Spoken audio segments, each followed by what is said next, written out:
দেড় ঘন্টার ব্যবধানে খুলনা মহানগরীর একই এলাকায় দুর্বৃত্তদের গুলিতে প্রাণ গেল দুই যুবকের। এই ঘটনায় এখনও কাউকে আটক করা যায়নি। সন্ধ্যার দিকে মহানগরীর লবণচড়ার ৮০ বিঘা এলাকায় যুবক মঞ্জুরুলকে লক্ষ্য করে গুলি চালিয়ে পালিয়ে যায় ৮ থেকে ১০ জন দুর্বৃত্ত। গুরুতর আহত অবস্থায় তাকে উদ্ধার করে খুলনা মেডিকেলে নেওয়া হয়। সেখানে চিকিৎসক তাকে মৃত ঘোষণা করেন। ফুটবল খেলাকে কেন্দ্র করে দ্বন্দ্বের জেরে এই ঘটনা ঘটতে পারে বলে ধারণা পুলিশের। এদিকে এই ঘটনার প্রায় দেড় ঘন্টা পর একই স্থানে যুবক নাজমুলকে লক্ষ্য করে গুলি চালিয়ে পালিয়ে যায় একাধিক দুর্বৃত্ত। ঘটনাস্থলে মারা যান নাজমুল। দুটি ঘটনায় জড়িতদের গ্রেফতারে অভিযান শুরু করেছে পুলিশ।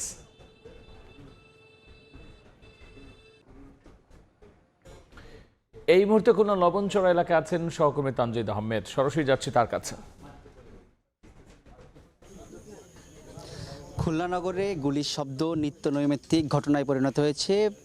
বিভিন্ন দিন আসলে প্রায় প্রতিদিনই কোথাও না কোথাও গুলির ঘটনা ঘটে। ব্যতিক্রম নয় আজকের দিনটিও। তবে আজকের দিনে আসলে ঘাতকের বুলেটে দুইজন যুবকের প্রাণ কেড়েছে সেই বুলেট। আমরা এই মুহূর্তে খুলনা নগরীর লবণচর ৮০ বিঘা এলাকায় রয়েছি। এই স্থানেই কিন্তু আসলে দুটি হত্যাকাণ্ডের ঘটনা ঘটেছে আজকে সন্ধ্যার দিকে। এখানে মঞ্জুরুল ইসলাম নামে একজনকে ২১ বছর বয়সী এক যুবককে গুলি করে হত্যা করে ৮ থেকে ১০ জনের দুর্বৃত্ত দল, এবং গুলির সাথে তারা কুপিয়ে এবং গুলি করে। এর ঠিক ১.৫ থেকে ২ ঘন্টা পরে যে স্থানে মঞ্জুরুল ইসলামকে হত্যা করা হয় তার মাত্র ৩০০ গজ দূরে আর একজন যুবক নাজমুল হোসেন, তাকেও গুলি করে এবং কুপিয়ে হত্যা করে দুর্বৃত্তরা। এবং এর পরবর্তীতে কিন্তু আসলে এলাকা জুড়ে এক ধরনের যে আতঙ্ক বিরাজ করছে বলতে হবে। সেই সাথে খুলনা মেডিকেল এবং যে ঘটনাস্থল রয়েছে ৮০ বিঘা নামক স্থান লবণচড়া, সেখানে দুটি জায়গাতেই কিন্তু শোকবিহ্বল পরিবেশ বলতে হবে। স্বজনদের কান্নায় ভারিয়ে উঠেছে পুরো পরিবেশ, এবং তারা বলছেন যে আইন শৃঙ্খলার যে অবনতি এর কারণেই কিন্তু একের পর এক হত্যাকাণ্ড ঘটছে খুলনাতে।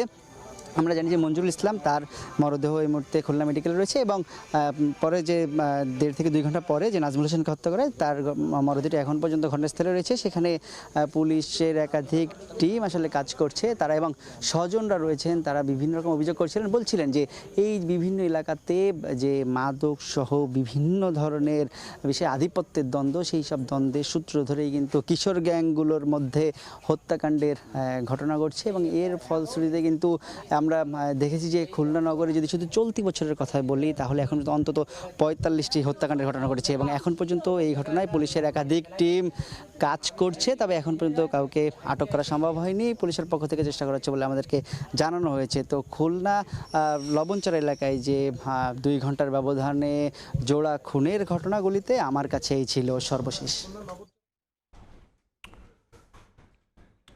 খুলনায় ২ ঘন্টার ব্যবধানে জোড়া খুনের ঘটনা সবশেষ নিয়ে আমরা সরাসরি ছিলাম ঘটনাস্থলে।